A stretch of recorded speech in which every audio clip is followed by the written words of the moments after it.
It was supposed to be a moment of healing. After years of tension, court battles, and quiet resentments, the Carters were finally settling their family estate. The siblings sat around the oak dining table in their late father's farmhouse, where childhood memories still lingered in every creaky floorboard and dusty photo frame. But when the final will was read, what followed wasn't closure. It was bloodshed.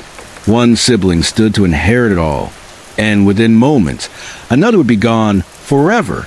This is a chilling story of how an ordinary inheritance dispute turned fatal between a sister and brother. A moment of jealousy that turned into murder. Darren Carter was the firstborn. Steady, responsible, and in many ways, the glue that held the family together after their mother passed away when he was just 17. He took on a father-like role to his younger sister, Lisa, who was 10 at the time, growing up on a 15-acre ranch just outside Waco, Texas. The Carter siblings were raised in the dust and discipline of rural life. Their father, Henry Carter, a stern man with quiet pride, ran the land and cattle with an unyielding work ethic. Darren learned to fix tractors before he learned to drive. Lisa, on the other hand, was drawn to the arts, dancing, painting, writing poems no one read.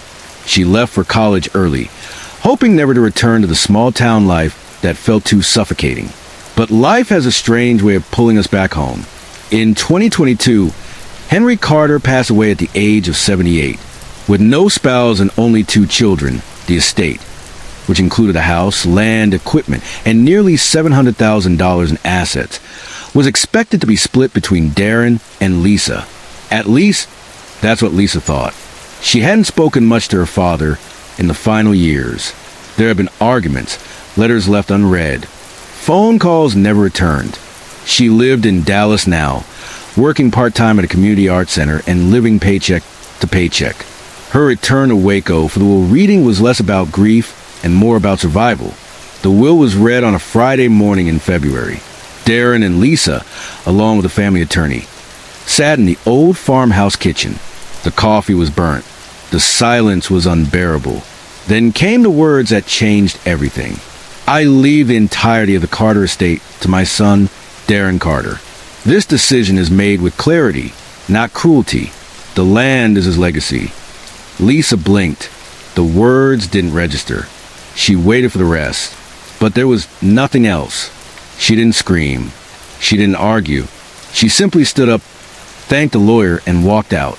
Later that afternoon, Darren found her still on the property, inside the barn where they used to play as kids. He walked in to check on her, to talk, maybe to explain. Lisa had a gun, according to investigators. Darren never saw it coming. She fired once. Then again, when the sheriff arrived, Darren was slumped near a haystack, bleeding out. Lisa stood nearby, the weapon still in her hand. Her face was pale, her voice flat. He took everything, she said. The tragedy sent shockwaves through the community. Neighbors, teachers, church members, everyone had known the Carters. No one imagined something like this could happen. Lisa was arrested on the spot and charged with first-degree murder.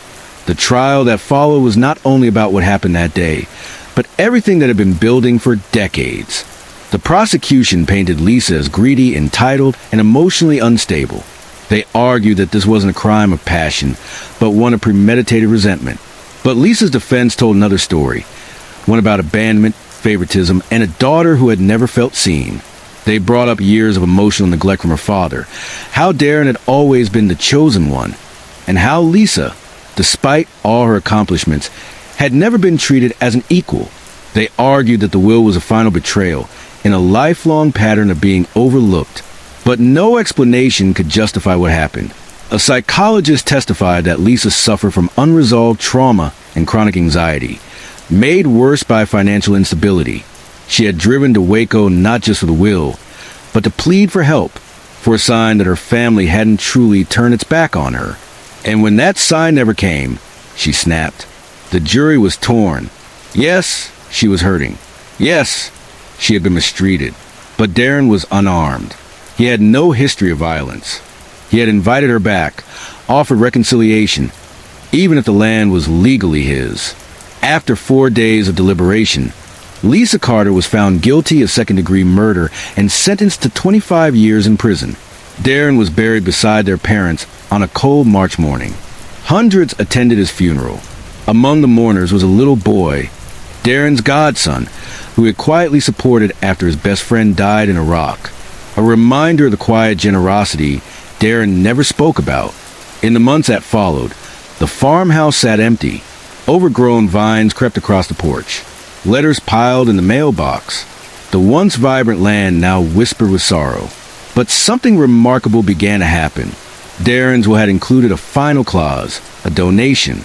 In the event that Lisa was unable to inherit or benefit from the estate, Darren had arranged for property to be transferred into a community trust.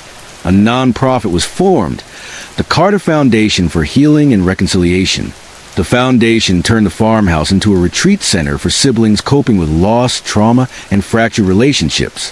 Therapists, counselors, and volunteers offered workshops, art therapy, and conflict resolution training, all free of charge. Lisa, from prison, was made aware of the project.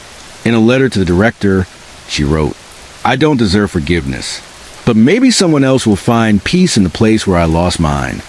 The foundation now serves over 300 families a year, and each visitor who walks through the farmhouse doors sees a small plaque in the hallway that reads, "Love lost in silence, hope found in healing."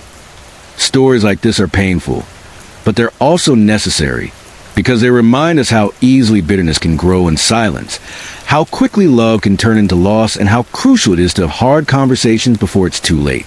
In the end, this story isn't just about property or inheritance or family rivalry.